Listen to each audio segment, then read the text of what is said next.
Welcome everyone to the webinar hosted by GemAtlas with Antoinette Matlins, an internationally respected gemologist, author, lecturer, and educator. She was the first to offer consumer advice on major TV networks and has been seen on many international television venues.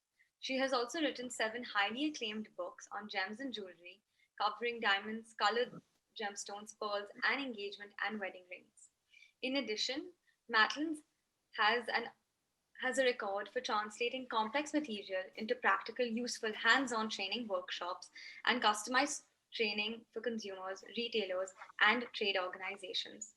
She was also presented with the Award for Excellence in Gemology in 2005. GemAtlas is an online B2B networking platform for the gems and jewelry industry. We provide a platform of equal opportunities to all industry professionals to take their businesses online, freely connect with each other, and generate new business leads at a more global level. We are honored to have Matlin share her valuable insights with us today. The topic for today is buying gemstones, how not to get cheated. Please feel free to ask questions and engage with Antoinette during her discussion. If you see on your screen below, there are 2 buttons. One is a chat feature to help you speak with our team and interact with other members of the audience, along with a Q&A button to enter your questions and have them answered after the presentation. Over to you, Antoinette. Thank you very much. It's a pleasure to be here this morning. And I don't know whether to say good morning, good afternoon, or good evening to those who are joining us at the moment.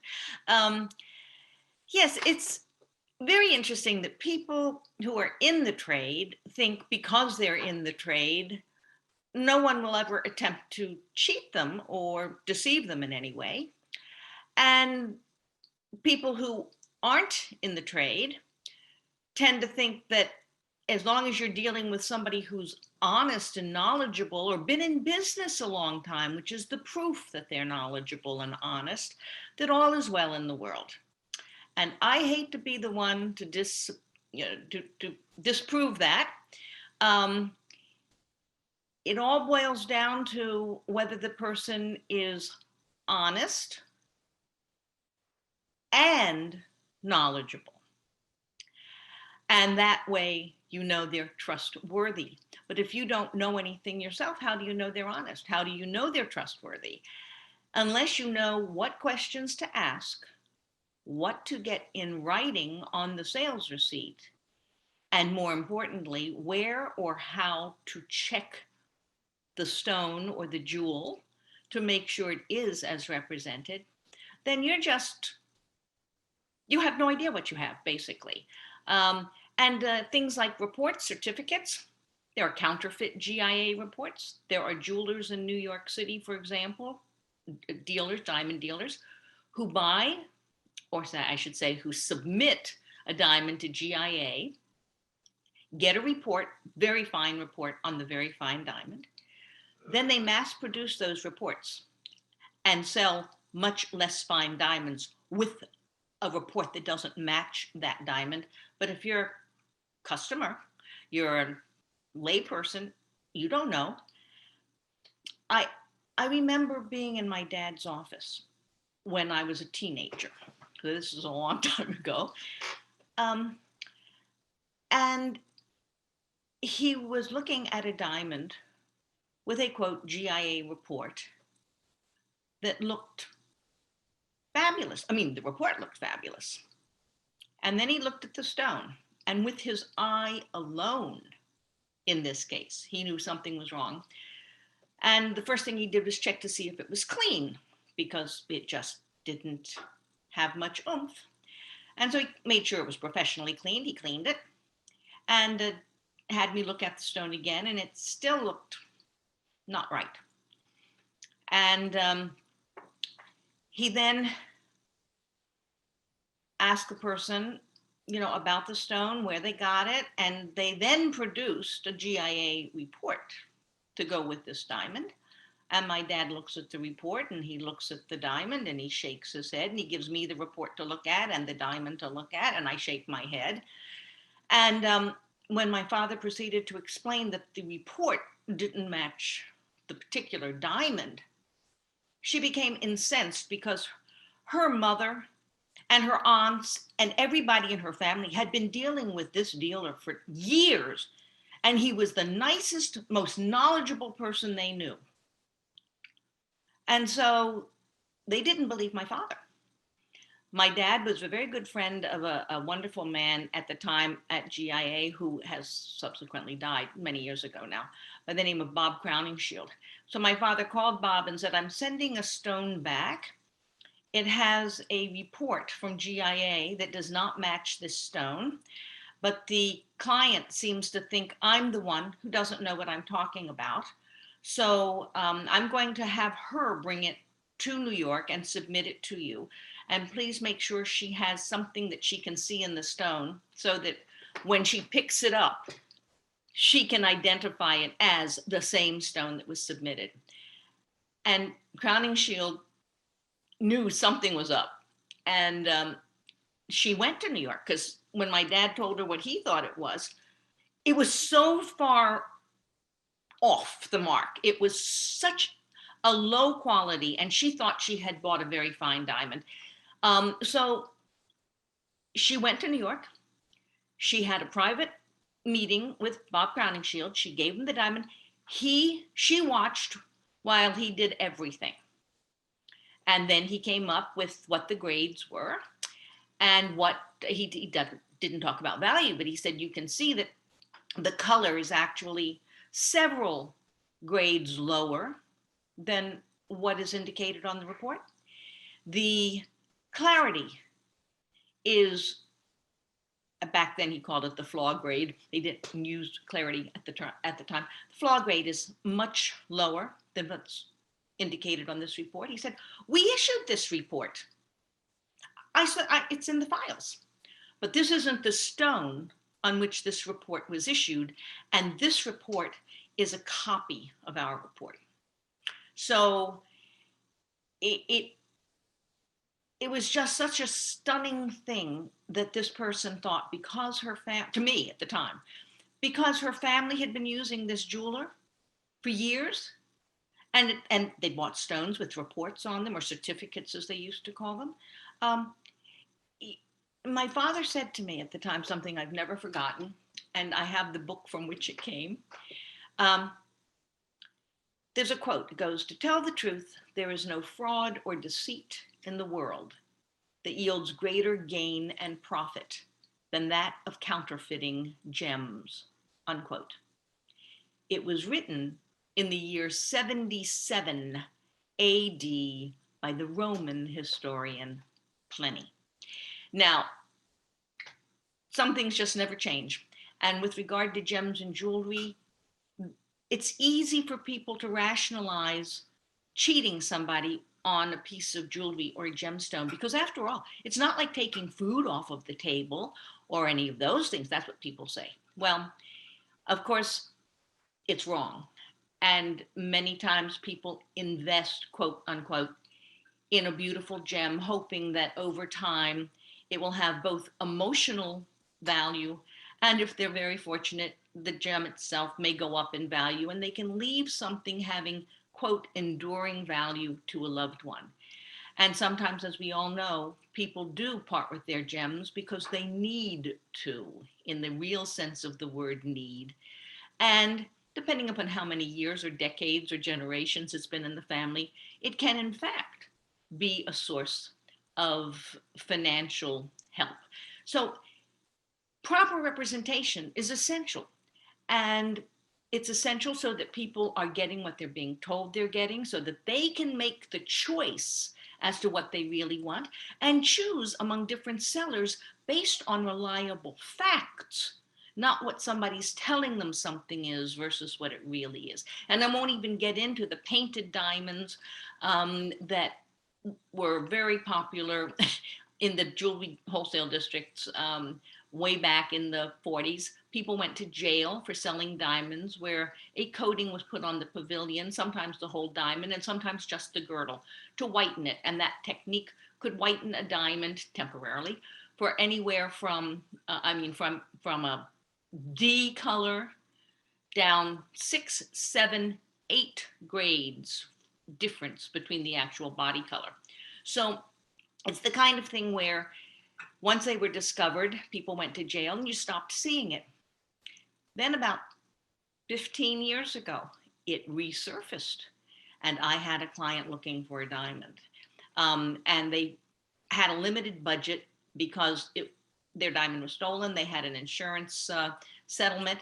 But instead of having the 1 carat diamond that she had originally lost, she wanted a 4 carat diamond. So needless to say, even with the appreciation over the years, she couldn't get a 4 carat diamond of the quality she wanted in that price. And she told me she found one on 47th Street and she could do it and blah, blah, blah. Long story short, I went and it was a painted diamond. My father immersed it in methylene iodide in his office. And you could just watch. It wasn't methylene iodide. I'm sorry. It's another chemical. I'm blanking on the name. See, I get nervous in front of a camera too. It will hit me later. Anyway, he boiled off sulfuric acid. He boiled it in sulfuric acid. He knew how. He was a chemist by training. And you just watched the coating come off the stone. And he brought in 2 witnesses from nearby businesses so nobody could claim, the seller, that he had done anything or switched the stone. Anyway, that's diamonds. And diamonds are easy by comparison to colored gems.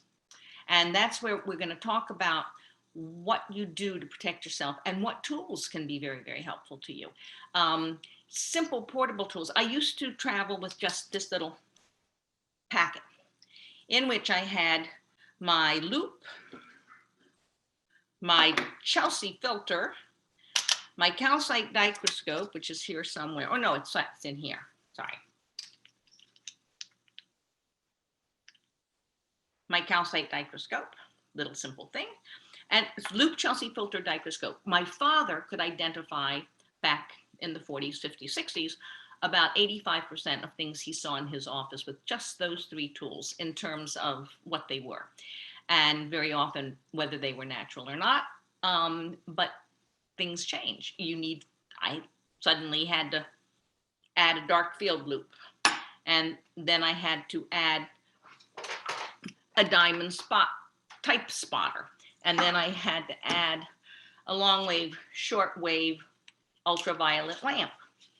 And then I had to add, because it was faster and time saving, the synthetic emerald filter set for the flux grown synthetic emeralds, and on. But I never leave home without these tools. And the most important thing is I use them. I use them at the counter, and I don't care who I'm dealing with and how long I've been dealing with them, because people get careless sometimes and they don't do their own checking because they're buying from someplace. For example, let's see. Here is a really beautiful chrome tourmaline. It's 6.20 carats. And as you know, a chrome tourmaline is very costly by comparison to a common verdolite tourmaline. And I had a client for the chrome tourmaline. And I was looking, and I went to a source I know well and said, I see you have a tray of chrome tourmalines. I'd like to see them. And he pulls the tray out, and I say, first thing I do is open up my Chelsea filter. And I never leave home also without a mag light. And it's a warm light. When you turn it on and get it to its most intense beam and hold it on your hand, it's warm. It will feel warm. You can feel your hand, your skin getting warm. So I put this on the chrome tourmaline. You hold the filter to the eye. I see a lot of people hold a Chelsea filter to the stone. No. That will not show you, or may show you what you need to see if it's really an extreme situation, but it may not if it's a pastel colored stone. You hold the filter to the eye. You hold the light down next to the stone so it's reflecting off the top of the stone and coming back to your eye. Now, a chrome tourmaline is supposed to go red through the Chelsea filter because chromium and cobalt will show a reddish reaction through this filter, unless sometimes it's blocked by iron. But generally speaking, Colombian emeralds, cobalt spinel, will go red through the Chelsea filter. So will other stones.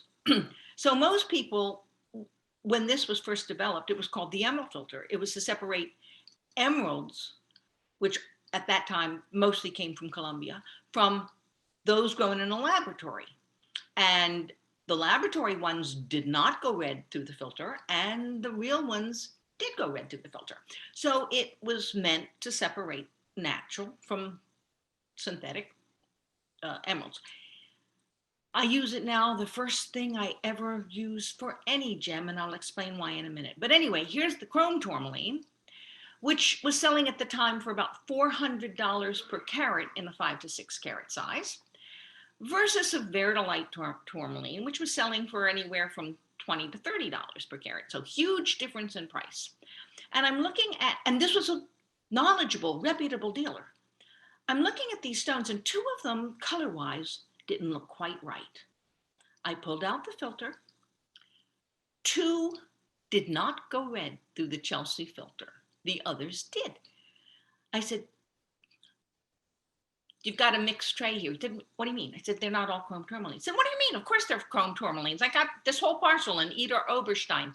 Eder Oberstein being the cutting center of the world for colored gemstones, finest cutting center anywhere. You pay a premium off it for stones cut by these really excellent cutters.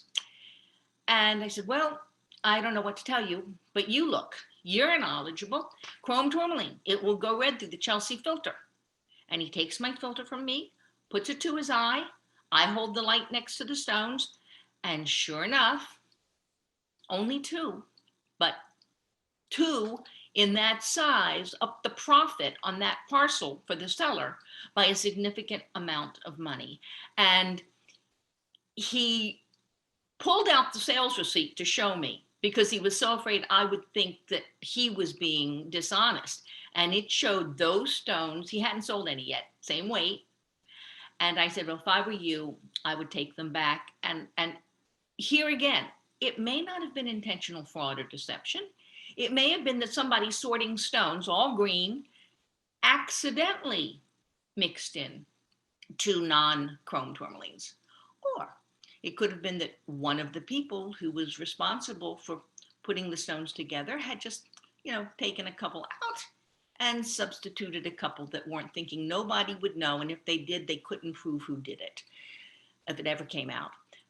I don't know. I have a very creative imagination. I can come up with all kinds of scenarios, including, it was somebody who was a mother and her husband had left her and she needed the money, so she did it. Whatever. I don't care. I need to know when I buy something that it is what it was represented to be. And if it's not, I'm the one whose reputation is on the line, and I'm the one that's guilty of misrepresentation if I sell it and it's not as represented. And that's chrome tourmaline. I won't even get into the things with emeralds, but I know, let's take an aquamarine. Here's a fabulous aquamarine antique brooch. I don't know if you can see, there are lots of little tiny natural seed pearls as well, all right? And this belonged to a client. She inherited it from her mother, one of her mother's favorite pieces. It's both a brooch and a pendant. It has a little pendant thing. And it's probably close to 100 years old at this point. And it is real gold, real pearls. I know, and anybody who has a book, my book, Gem ID, I list by stones what color you should see through the filter. So aquamarine does not go red or pink through the Chelsea filter. This one, when I hold the light next to the stone and I hold the filter to my eye, I've got to turn it so it's coming back to me, is very pink. Not because it's an unusual aquamarine. It's very pink because it's not an aquamarine. It's a synthetic aquamarine colored spinel. So how did it get into this antique brooch? I don't know. But the woman was devastated to learn that her mother's favorite piece of jewelry wasn't what they all thought it was. And the question is, at some point, did somebody take the brooch in to have it repaired? Or did the woman need money and she took it to a jeweler and sold her aqua and they put in something that looked similar? Again, stories. I could make all kinds of stories up, but I can't. Here's another one. Gorgeous brooch. Well, it's not technically, it's a clip. All these different colors of blue, from the very, very deep blue to the lighter blues to almost colorless, but they're all light blue, represented to be sapphires. Sapphires don't go reddish through the Chelsea filter, unless every now and then, if you're lucky enough to have a cashmere sapphire, it's not that the sapphire is going red or pink through the filter, but there can sometimes be chromium in the colorless zones, and that will show a pinkish reaction. It's weird. As you move the stone, you think you're catching pinkish, and it's not really the sapphire that's giving that pinkish reaction. That's why you're not seeing it across the whole stone. But in any event, sapphires, generally speaking, blue stones, with the exception of tanzanite and cobalt spinel, sapphires generally and other blue stones, you don't see a reddish reaction. But this is all mixed. When you look at this piece with the Chelsea filter, these at the very top go red. These on the ends, go red. The ones in the middle go pinkish, but they're all glass. And the brooch is beautifully made. It's just a wonderful piece of costume jewelry from 100 years ago. But the people thought that it was really genuine stones. So generally speaking, when I am looking at a blue stone, like this gorgeous rectangular shaped blue sapphire, and I hold the filter to my eye and I illuminate, well, this one, you can almost see a reddish reaction without the Chelsea filter. No, I can't get it. With my computer, there are too many places I have to be. I can't show you, but I can tell you, this goes ruby red through the Chelsea filter. And when you see it, and it's beyond ruby red, it's psychedelic red. It's just glow in the dark red. So you can bet it's a synthetic blue spinel, deep sapphire blue colored. Synthetic spinel was used to imitate more stones from the moment it was introduced into the marketplace than any other thing other than garnets. Garnet topped doublets are also very popular. But with the Chelsea filter and nothing else, if you know what the reaction should be, and it isn't that reaction, like the single stone in the brooch, it's supposed to be aquamarine. Aquamarine never goes red or pink through the Chelsea filter. So if the stone does, you know it's not aquamarine. Very often the Chelsea filter will tell you what you don't have. It won't tell you by itself what you do have, but it will tell you absolutely what it is not. It's that simple, as long as you keep the filter to the eye and the light on the stone. And by the way, when the synthetic emerald filter first came out, you had to use a Chelsea filter first because it only worked on emeralds which went red through the Chelsea filter. Okay? In other words, really chromium rich type emeralds. And so I was walking up and down the aisles at the Tucson show, and I had the Chelsea filter in one hand and the synthetic emerald filter in the other hand. And the lighting on the showcases was so intense coming in from the sides. I didn't need to have a mag light up close to the stone because they were glowing from the lighting in the showcases. And I was going, walking 4 feet from the cases. And I'm walking by an emerald dealer I knew well. The centerpiece, a huge emerald, showcased as the emerald that was the showpiece of his entire collection that year, again in Tucson. And I'm walking rather quickly, and I'm walking by this guy, just double checking, and then all of a sudden, I got a reaction through this. With the synthetic emerald filter combined with the Chelsea filter, if it goes red through the Chelsea filter and you use the synthetic emerald filter, it should not go red if it's real, meaning a genuine emerald. If it goes pink or red when you use this filter after using the Chelsea filter, that's telling you whoever made that emerald put in too much of the trace element chromium.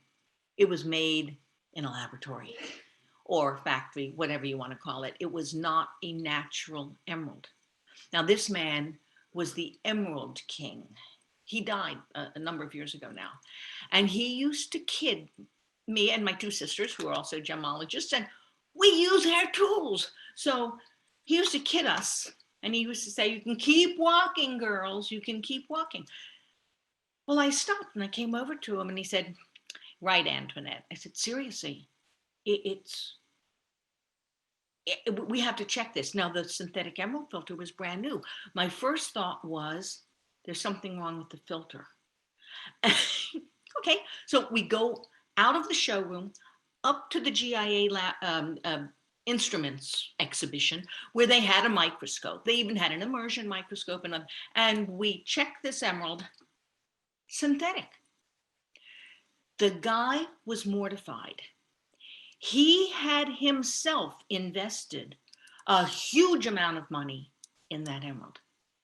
And he would have sold it as an emerald had I not discovered it was a synthetic emerald. Because you can't imagine how many people who were emerald experts and knowledgeable gemologists at that show who were talking about that emerald. And it was synthetic. Did any of them even bother? When I looked with my Chelsea filter, my first reaction was, whoa, that's a reaction. And then I pulled out this one. Oh, there are two now. He has a synthetic emerald filter for the chromium type, and he has a different filter for the other emeralds that will not show a red reaction through the filter. They have much less chromium. Sometimes they have iron blocking, whatever. This one, we now have two filters. I've never used the other filter because I see other things with my loupe. But for the chromium type that have inclusions that can sometimes resemble, particularly if you're not experienced, inclusions you would see in a natural emerald, that's what made the flux-grown synthetic emeralds so difficult to detect in the beginning, because number one, they had some inclusions in them. They had a character that really looked like the real thing. And if you looped it, not a microscope, you're on the buying floor, you're not carrying a microscope on your back. Now there are some mini microscopes that are kind of cool, but back then you didn't. And you get a reaction that is so strong with just the Chelsea filter, that says instantly more testing is required to know what you really have. So now, for blue stones, I told you, you hope you won't see red. With green stones, you hope you will see red, because green stones, like salarite, will go red through the Chelsea filter. Chrome tourmaline will go red through the Chelsea filter. I'm blanking, but there are the rarest green stones tend to go red through the Chelsea filter. And so as my rules go, blue stones, you don't want to see red through the Chelsea filter. Green stones, you hope you'll see red through the Chelsea filter. That's not a guarantee it's the real thing, like the one that had too much, okay? But it's a first indicator. And then the red stones, if it's red, it's going to be red through the Chelsea filter. Rubies, however, get a little bit redder, naturally occurring rubies, get a little bit redder than the color you see. An exception to that is Thai rubies. They have iron that tends to block the reaction. So it won't automatically tell you, but when they go a little bit redder, they should go a little bit redder. If they go super psychedelic red, too much. there's something wrong. And it's probably because it's either not the ruby, but more likely it's a synthetic ruby. And it's not just cut and polish stones. It's also rough. 2 years ago, I was in Tucson and I was out on what's called the Strip. For those of you who know Tucson, that's all these places along the big interstate highway, and they're under tents, they're out of trunks of cars, they're in every ballroom and every hotel and motel along the Strip. They're all gem exhibitions and gem and jewelry sales. So I'm at this one tent and there's a guy with a barrel filled with ruby rough. And I thought, I might get some rough for my teaching collection. And I have my mag light. So I'm shining it over the top of the barrel while I'm holding the Chelsea filter to my eye. And I say, would you take out that one and that one and this one?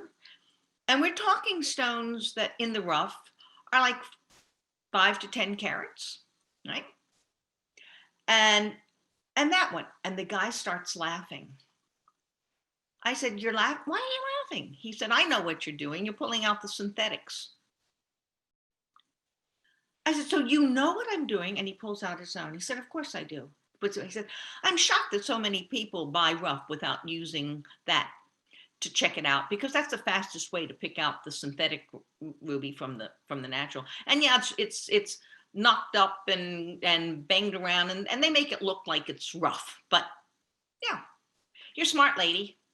I looked at this guy and I thought, you're a crook, sir. I said, I can't believe you are knowingly selling this as ruby. And he looks at me and he says, lady, I buy by the kilo and I sell by the kilo. And it's not up to me to tell you what you're buying. You should know or you shouldn't be in the field. I'm sharing these stories because they're real. And it demonstrates an attitude that should communicate to you that no matter who you're buying or selling from, people make mistakes. It's an accident. The guy with his prize emerald did not deliberately or intentionally.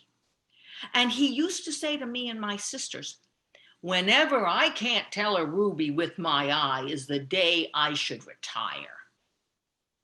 I did not tell him when he realized what he had bought, that it was time for him to retire. Sorry, I did say I'm should so get sorry to cut you off. We should open for the Q&A in about 2 minutes. Oh, well, okay, so let me just point out, all of these stones, there are 12 in the little container here, were sold as tanzanite. 2 are. And it's a mixture of 4 different things. With the Chelsea filter and nothing else, I knew they were not all tanzanites, right?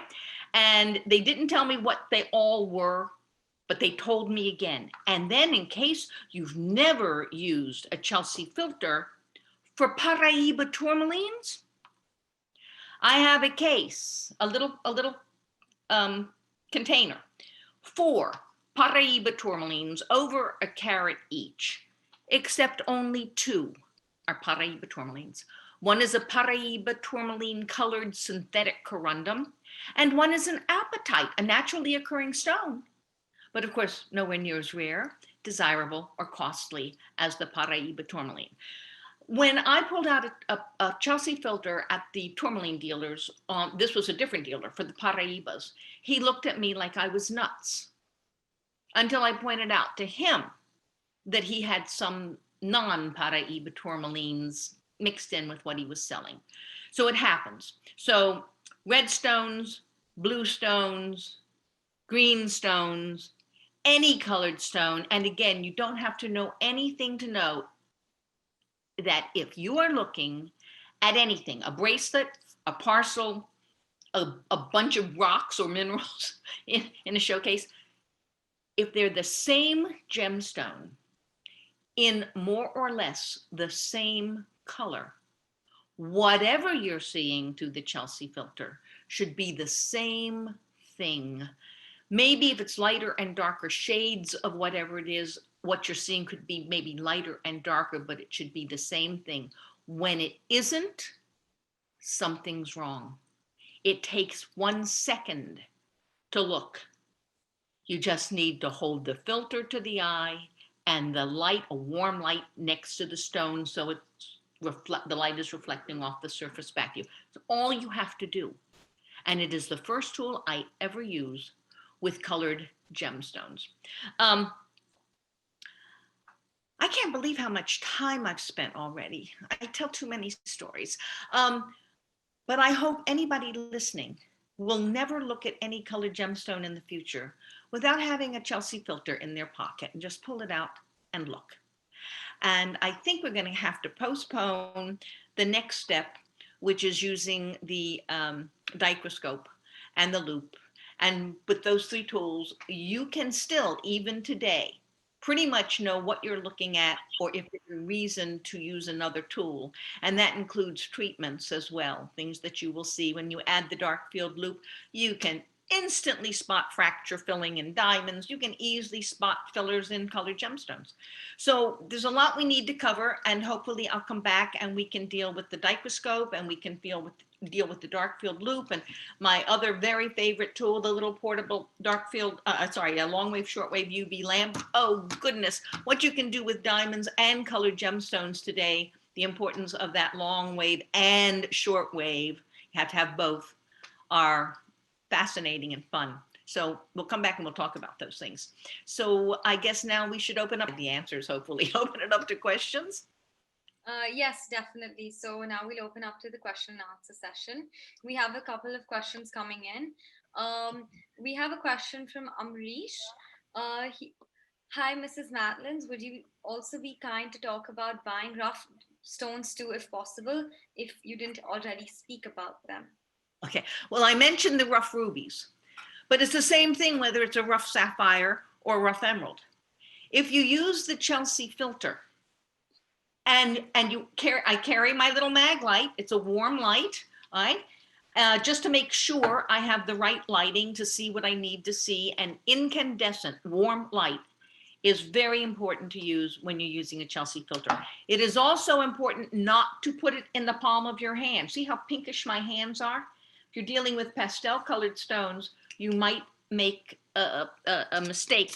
I always have something that's flat white, whether it's the inside of a showpiece, or whether it's a white tray or a white card, the kind you can fold up, diamond dealers like to use, and you can take a whole bunch of them with you.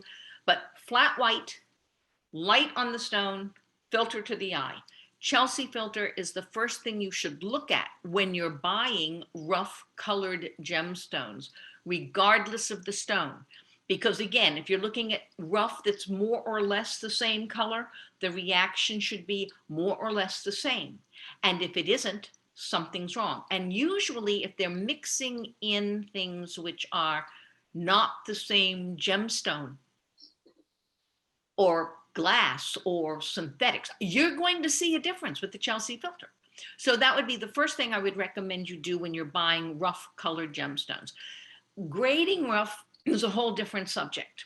It is useful also to carry something, a glass, a beaker of some type, but something you can see through, and immerse it. If you don't have a liquid, and you can't carry liquids when you're flying these days, water will often tell you what you need in terms of seeing where the color is in the stone, whether it's zoned and just looks like it's evenly distributed or it isn't. Baby oil is another one. If you don't see it with the water, you can try baby oil. Baby oil at the RI is, excuse me, you can see up to the RI of a sapphire. You will see what happens. You can see if it's coated, where the facet joints come together. You can see if the color is even, if you're cutting. And they do coat rough as well as cut and polished. So immersion is also an excellent way to better evaluate and to know what you're looking at. So those 2 tips might be useful for starters. Any other questions? Sorry. We have a question from Daniel saying, do you mean that we have to buy colored gems from cutting centers which have a trustful reputation, but to also verify what we buy even with a GIA report? Further, he goes on to ask about what about online buying and selling? How do you know who to trust? I'm glad somebody asked that, because I actually meant to mention that. Today, particularly with the pandemic, buying is being done more and more online. Now, some reputable sources are also selling online, and they'll send you photos and so on and so forth, and you have experience with these people. Again, no excuse for not checking whatever you're getting, but at least if you have a prior history with them that's always been reliable, they're going to be your first go-tos. But the first thing when you're getting anything, you have to ask, is there a report? Can you send me a copy of the report? Because you want to make sure the report is from a laboratory that's even a reliable laboratory. I have seen reports from laboratories all over the world that try, for example, in New York City, in the United States, one of the, well, anywhere in the world, but one of the finest labs for colored gemstones is AGL, American Gemological Laboratories in New York City. Faked AGL reports. Faked reports that sound like AGL, but AGIL.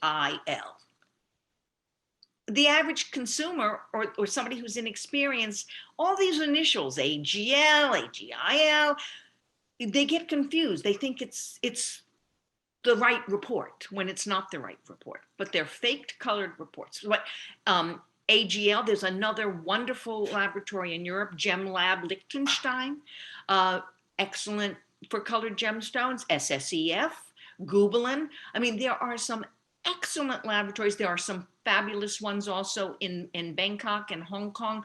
I can't go through a whole list. My book, Gem ID Made Easy, lists laboratories country by country that are reliable. But the average person better know what questions to ask. What is this? Now, is this a natural ruby, sapphire, emerald, or rough, or whatever? What is it? It's exact carat weight. And by the way, lead glass filled rubies, which in the United States must be sold as imitations. Lead glass weighs more than twice as much as the ruby, as corundum. So if you have a ruby that's 40 or 50% lead glass, which it is, these exist, then you don't have, if say 50% lead glass, you don't have a ruby that weighs half of that. You have a ruby that weighs a quarter of that. That's assuming you know exactly how much lead glass is in it, because the reason they use lead glass is that the lead brings the refractive index up to match the refractive index of corundum. So you can't see where one ends and the other begins. Even with the loupe, unless you happen to focus right in on bubbles, or you happen to see some weird lines like scratches across the surface in a lot of areas, and then you focus in on those and you see they're not surface scratches, they're going down into the stone, you can be sure it's lead glass filled. But the average consumer doesn't know that. You have to ask explicitly, is this whatever the gem? Has it been treated in any way? Because the term natural is deliberately misused by the unscrupulous to suggest that it's exactly the way nature made it. No, they're saying, no, it's natural, meaning, oh, it's not synthetic.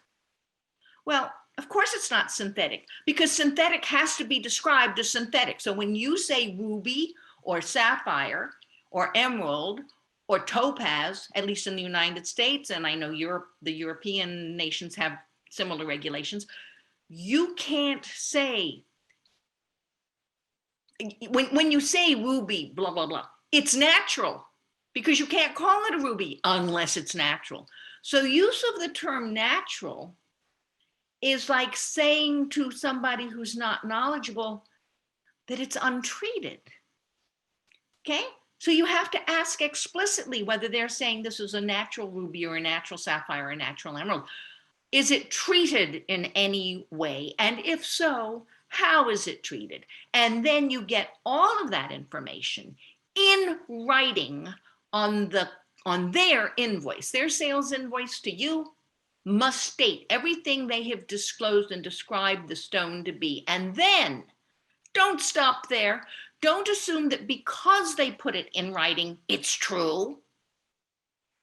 Fine, if you don't have the gemological skills and equipment to check it when you get back to your office or your laboratory or whatever, then you better know who is a qualified gemologist appraiser, or a gemologist to maybe somebody can recommend to you. But there are groups in the United States who do appraising and evaluation of the quality, identification and evaluation of quality, and then those who actually appraise for insurance purposes. But if it's a gemologist or a gemologist appraiser, they can confirm that this is what it was represented to be. Not one of the appraisers. If you say, well, is there a gemologist or an appraiser nearby? I just want to confirm things. They're very happy to refer you to somebody, or not to let you take it until you're definitely buying it. And then they'll send you and their armed guard, their bonded employee, to escort you to wherever you want to go. And they don't want to recommend anybody because, what would you think if they recommended the appraisal? So you get out on the appraiser. So they get out on the street and you're looking up and down 47th Street or Hill Street or whatever district you're in. And there are all these signs that say appraiser, appraiser, appraiser. Where do you go? And the guard, he starts chatting you up, and eventually he'll say, there are a lot of appraisers. Do you have one in particular? No, I don't really know anybody. Oh, well, this guy over here, he's really good. And down there on the second floor, he's also really good. So where do you go? To one of the places he recommends. And are they in cahoots with the seller? Yes, they are. And when you get into the entry foyer, the guy looks through his little blind and sees bonded guard as well as you, but he talks to you. He says, yes, may I help you? I need an appraisal. Oh, yes, just a minute. Do you have a few minutes? I'm doing something. I'll be finished in about 5 minutes. No problem. You sit down. What do you think he's doing in that 5 minutes? He's calling Mr. Bonded Guard's boss to find out exactly what they told you about what you're about to show them. And then, surprise, surprise, they tell you it's exactly what it was represented to be, even if it isn't. And I was wearing a bright yellow blouse and had just was considering this diamond ring. And the guy holds up the diamond ring. I'm here. He's there. He's holding up the ring. My yellow blouse is right behind what he holds a loupe. He's holding the diamond ring. My yellow blouse is providing the perfect environment to see the color, correct? Wrong. He didn't know what he was doing. He couldn't possibly have color graded that diamond accurately with my bright yellow blouse as the background behind using his loupe. And of course he identified it exactly as the very fine colorless diamond that it was, EVS, when it was like a JI1. Okay, but apart from that, everything was cool. But these are the way these cons work. So you've got to find an independent gemologist or an independent gemologist appraiser. In the United States, there are several groups. The appraisers.com brings you to a reliable appraisal organization in the United States. You check on gems and jewelry, you click on people in your area, and the master gemologist appraiser is one of the credentials they use. It's excellent. The American Society of Appraisers has a very fine credential for gems and jewelry. There's several. The National Association of Jewelry Appraisers, NAJA. If you find one of these groups and you look through it for the credentials of the people that are their members and where they're located, you can advise your clients to look on their sites and pick somebody you can give them all 3 sites, pick whomever you want to go to. Just make sure it's somebody who's a gemologist, appraiser, and not just a gemologist, not just an appraiser, and not just any, because all of these organizations police their members to make sure they're behaving in an ethical, professional manner. One of the reasons the Accredited Gemologists Association was founded by my father in 1974 was to try to put together a group that established professional standards of conduct and made sure that these people adhered to those professional standards of conduct. And that has become very important worldwide today. And there are other groups in Europe and there are other groups in Asia. But it's important to understand that and to communicate it to your own clients if you're in the trade. And if you're a hobbyist, a collector, a connoisseur, it's important for you to understand that. That's very interesting, actually. We have a lot of questions still coming in. A few of the questions are around if you could kindly share the list of instruments that may be useful in terms of differentiating treated gems or the ones that you have mentioned, and any recommendations of any brand recommendations that you have for the filter as well. If we run out of time, or I might forget something, in the book that I wrote, Gem Identification Made Easy, that book was written, and to this day is the only book I think of its type. And I take certain pride in the fact that it received the Benjamin Franklin Award for the best how-to book when it was published. This is an international organization, and a book on gem identification got the best in category for how-to. But what I do is I don't get you bogged down in all the science behind the gems. I think it's important for you to understand that at some point in your journey on this path, but it tells you if you're dealing with diamonds, here are the tools you need, here's how to use them properly, and here's what you'll see if it's A, B, or C, okay? If it's colored gemstones, here are the tools you need for colored gemstones, here's how to use them properly, here's what you will see stone by stone. Where to go if after you do these tests you have questions or you don't know enough, and it lists the appraisal groups, and it also lists schools of gemology worldwide in case, having read the book, you find that it's more interesting than you thought and you really can understand it, and it adds a dimension to your appreciation of the gem field that you didn't have before. You might take a course. There are groups that give short courses, and then there are fabulous schools like GIA and the Gemological Association of Great Britain and SSEF. I mean, Liechtenstein. I mean, there are a lot of people giving wonderful courses, and some are more scientifically focused than others, but anything you need, there's something out there to get more information. I personally, the loupe, 10x. Why 10x? Because that's the power at which you can grade something for purposes of adhering to the laws. Okay, so in the United States, the Federal Trade Commission says if you don't see anything in the stone with 10 power magnification, you can call it flawless.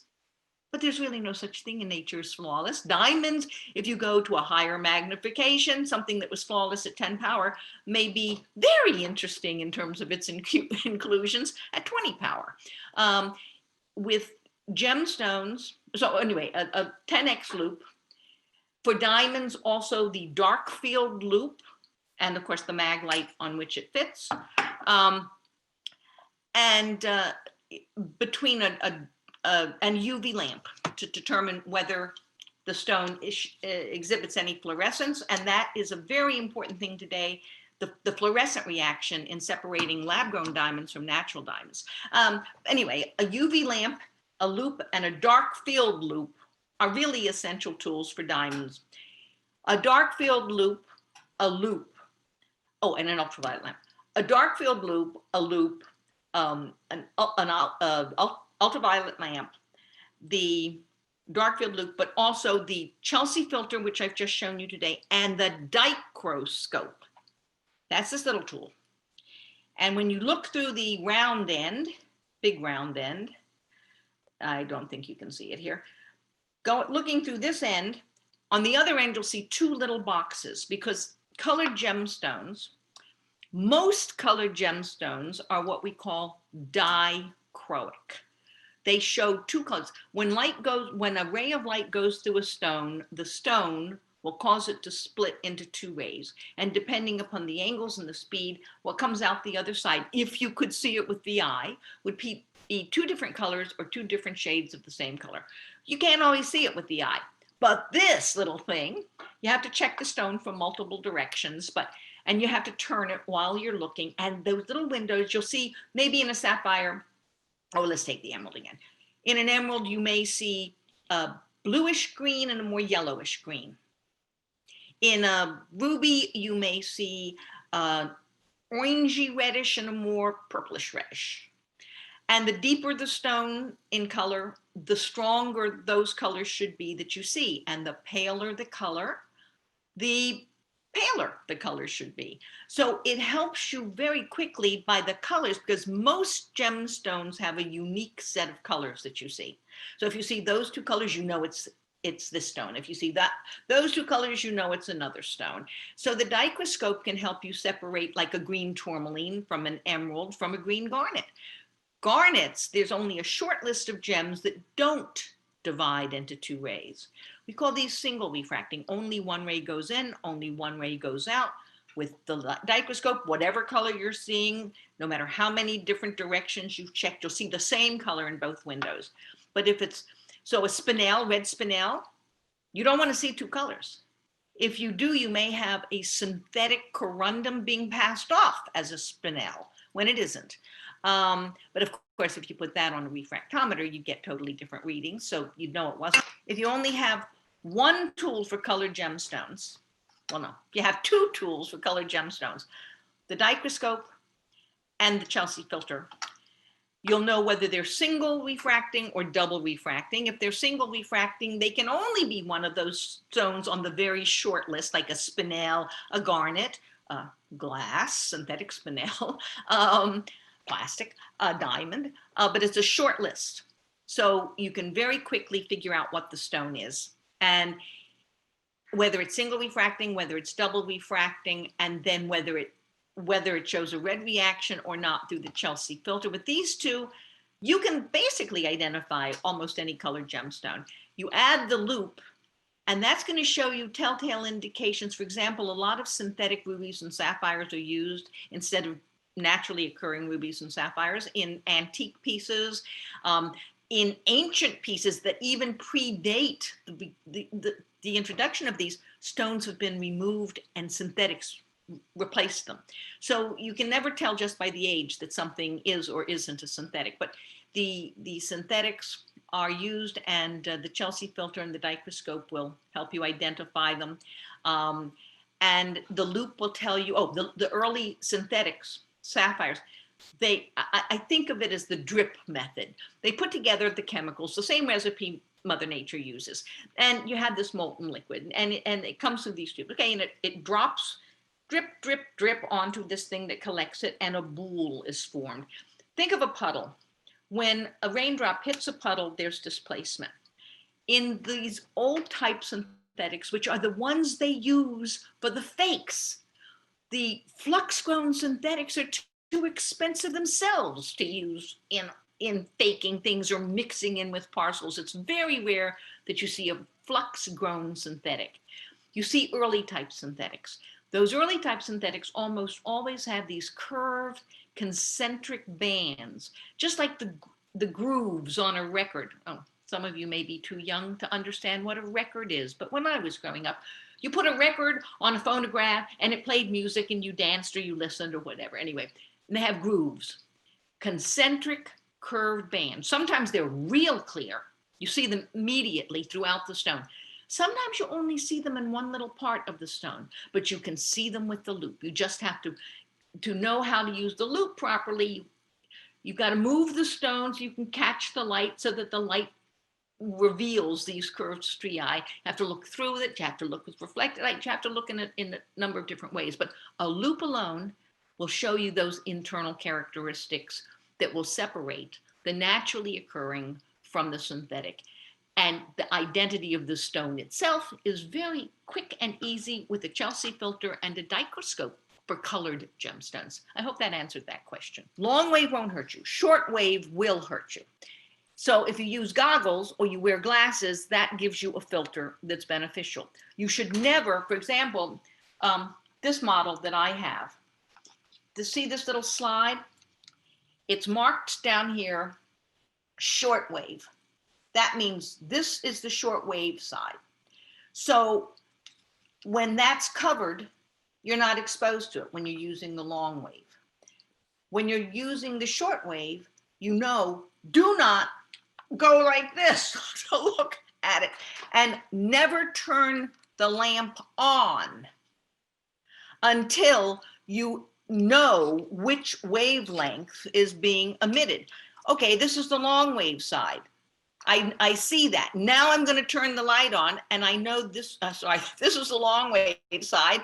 I'm going to keep it down over what I'm looking at, and I'm going to keep it turned down while I switch it over to the short wave side. And then I'm going to go back to the long wave side and turn it off, right? So I know which is which, but never turn it on and then look to see which is which, because then you might put yourself at risk in looking at the light. The other thing when using an ultraviolet lamp, always use a black surface, a black background. Black absorbs the rays. White or neutral colors tend to reflect them. So you don't want to be holding short wave over something that, even though it's turned toward what you're, not toward you, but toward the stones, but if it's sitting against something that's going to reflect those wavelengths back to your eye, that's also dangerous. Therefore, you use only a black pad. But most people laugh because when I'm at gem shows, I almost always have something that I'm wearing that has a black lining, so that I can be sure that I always have a black background.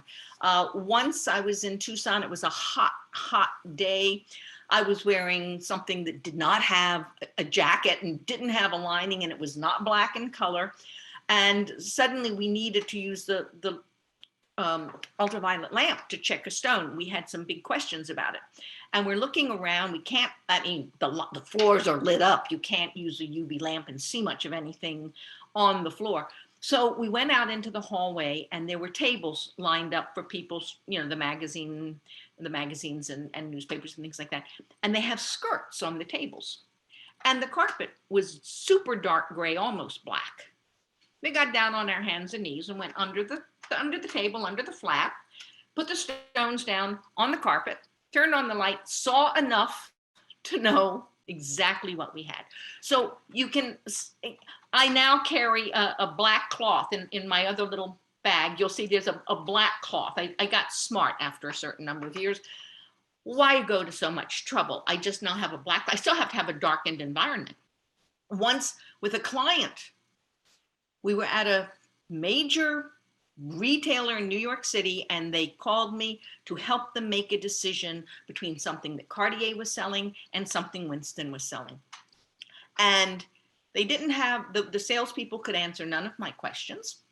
So I finally decided we need to check these out further, but they wouldn't let us leave the store with the piece. I understood that.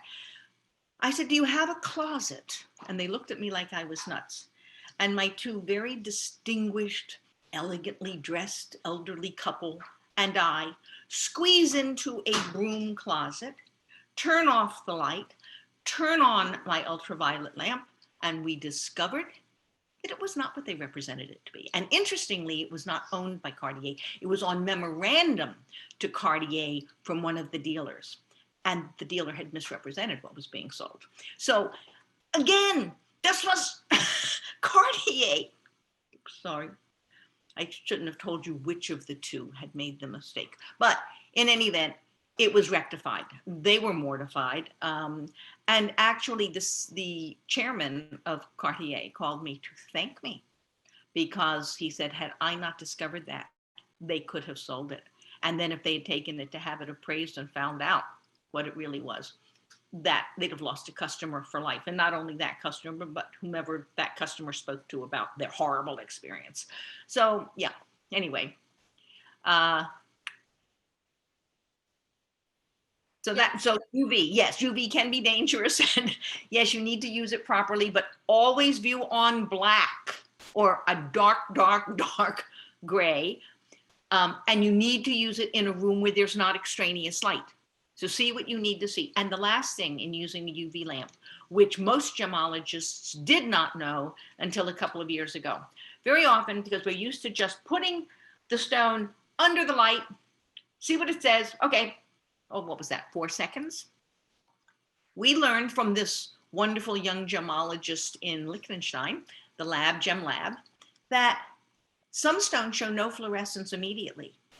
But if you leave them under the ultraviolet light for 10 minutes, you start to see something really interesting. And if you leave them under the lamp for half an hour, sometimes you see even more interesting UV reaction, and it can be very, very helpful in identification. So we no longer just look for a second. We turn on the ultraviolet lamp, we leave, and we come back and check what it looks like. You have to have the dark, I have the viewing cabinet in my office and the desktop version of the lamp that goes on top. This, again, if I'm someplace where I can turn off the lights and just wait for a while and the room is dark, or I'll go under a table if there's a wraparound so I can cut out the extraneous light. Now, so we have a question from Justin about what are your thoughts on universal grading system for the gemstones, just like there is for diamonds? That's an excellent question, and I wish I could give you exciting news. At the moment, we're still a long way from it, because while there are certain instruments that can grade colored gemstones they can identify and grade, they're very expensive. And it's at the moment, it's unrealistic to expect that everyone who should have one, in order to know for sure what the grading would be, and everybody using the same terminology and the same instrumentation and the same lighting and have this tool available to them, is probably not going to happen for a long time. And lighting affects color in a way that it doesn't affect, even colorless is affected by lighting, but not like a colored gemstone. Altitude affects the color you see. Smog affects the color you see. The wavelengths of the light affect the color you see in terms of artificial lighting. Outdoor lighting, time of day affects the color you see. There are so many variables of color, and even defining the color. Your own eyes read color differently. So coming up with a universal standard that's acceptable to everybody for colored gemstones, I do not see in the immediate future. Now, individual laboratories have their own grading systems, but you have to know you're dealing with a respected laboratory, like Gubelin, SSEF, GemLab, Liechtenstein, GIA. I don't think GIA grades. They have just begun to provide some reports with origin, but apart from that, they don't. And they definitely don't grade colored gemstones. They identify, and they may indicate the origin, and they will indicate treatments if detectable with their normal with their normal testing procedures. The labs like AGL and these other labs I just mentioned, they will grade the quality based upon their own standards and their own sample stones, and respected labs issuing grading reports, what they define that stone to be in terms of exceptional, very good, fair, poor. They accept those general classifications, and there is information on a grading report for a colored gemstone in addition to origin, and the definition of the color is provided, and then sort of a gradation in terms of whether that's an exceptional color or a pretty common color. Those things are on the reports, but it does take a certain level of knowledge to understand what the things mean, and they will indicate, as I said, treatments, particularly if there's a temporary treatment. They will indicate, they will not do a quality grading if it is lead glass filled, but they'll identify it as lead glass filled. And they use different terms now: lead glass filled composite ruby. We know composite means it's an imitation, but other countries and other labs will say composite imitation, or lead glass ruby imitation, or imitation ruby, or whatever. They'll indicate that this is what the material is, and it's not a naturally occurring natural ruby.